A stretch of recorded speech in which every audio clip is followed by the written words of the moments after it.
दिल झूम में आपका स्वागत है। आज फिर बहुत दिनों बाद एक फिर पुरानी कविता पढ़ी और जैसे उसने फिर हृदय के सारे तार झनकृत कर दिए। रामधारी सिंह दिनकर को कौन नहीं जानता, पर उनके शब्द इतने उतना ही आनंदित महसूस होता है, उतनी ही सच्चाई अनुभव होती है। तो सुनिए। नित जीवन के संघर्षों से जब टूट चुका हो अंतर मन, फिर सुख से मिले समंदर का रह जाता कोई अर्थ नहीं।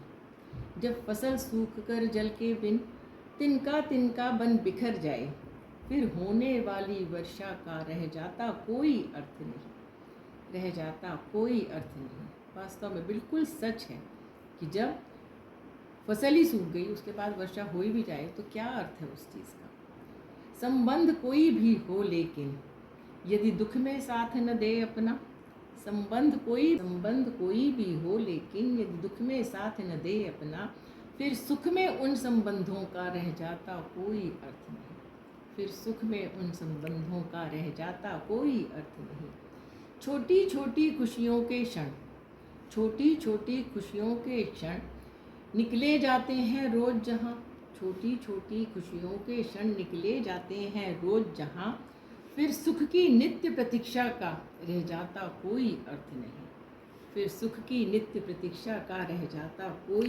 नहीं।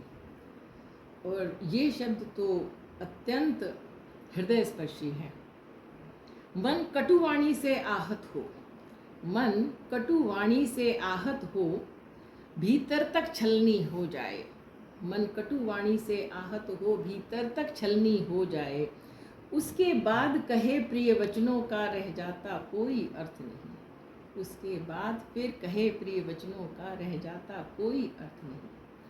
सुख साधन चाहे जितने हों और काया रोगों का घर हो, फिर उन अगणित सुविधाओं का रह जाता कोई अर्थ नहीं। शत शत प्रणाम रामधारी सिंह दिनकर जी को, जिन्होंने वास्तव में इतने सत्य शब्दों का प्रयोग करके सच्चाई से पूरी हमारी भावनाओं को उन्होंने कविता के रूप में बद्ध किया है, जो आज भी जब हम उसको पढ़ते हैं तो वाकई फिर दोबारा से एक बार फिर रामधारी सिंह दिनकर जी को शत शत नमन करते हैं। फिर मिलते हैं दोस्तों। नमस्कार।